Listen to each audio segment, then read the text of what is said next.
Again, my name is Corey Steele. I'm a state court administrator, and thank you, Deb and the CIP team. First thing I want to do before I give some closing remarks is give the CIP team a round of applause. They've done a wonderful job putting this together. This is a very unique time, as we all know. At one point in time, I believe there's about 50 or so people here, but majority online. And so to be able to put this venue together in this format took a lot of work. So thank you, Deb, and thank you, CIP team. You do remarkable work for us for the system.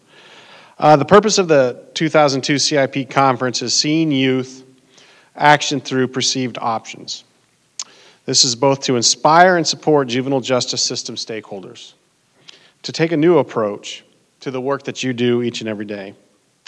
Today, information was presented to help you have a better understanding around adolescent development and how exposure to trauma affect youth in different ways. This information is key to identifying effective strategies and approaches to help youth avoid becoming system involved. And when they do become system involved, how we get them out of the system in a timely manner and provide them the resources that they need to help them through their times. The speakers urged us to examine the disproportionate minority contact that exists at all junctures in the juvenile justice system. How can we, and I say we as a collective we, how can we as professionals make policy, programmatic, and process changes to alter the course of systemic overrepresentation? So now is when the work begins. How do we move from theory to practice? How do we move to long-term equitable system reconstruction? And as Chief Justice Heavican mentioned when he opened the conference, how do we focus on racial inequity and find solutions for those shortcomings?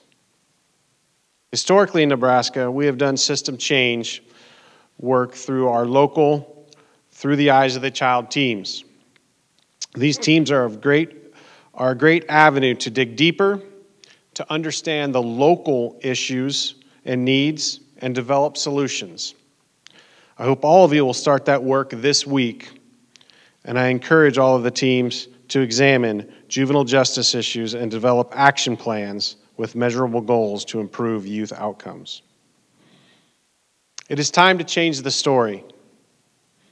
Through the eyes of the child is a purposeful phrase. In doing this work, what do you see when you look through the eyes of a child from your perspective? Whether it be from, as a probation officer, what do you see when you look through the eyes of a child?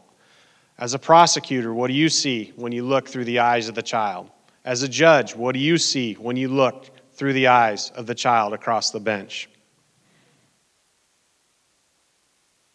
I look forward to hearing about the progress made by your local CIP teams over the next year. There's a lot of work to be done and a lot of progress to make. So please remember, as we do this work, what do you see when you look through the eyes of the child in front of you? Thank you, and again, thank you to the CIP team for a great work and putting on a great day. And I want to thank everybody for participating. And there's just a couple of things that I wanted to just highlight. I loved what Commissioner Bloom said about being really tired of admiring the same problem. So how can we stop that? I loved what Bobby and Stanford talked about power sharing and allies and partnership with young people, with those with lived experience. And then I also really loved what Jessica shared in terms of shifting our thoughts from the behavior happening to me to the behavior happening in front of me. And that advocacy on the young people's parts can be really healing. So how can we bring them along and be part of that? So I want to thank you all for coming, both in person and attending virtually. Safe travels, safe communities, and look forward to another time. Thank you.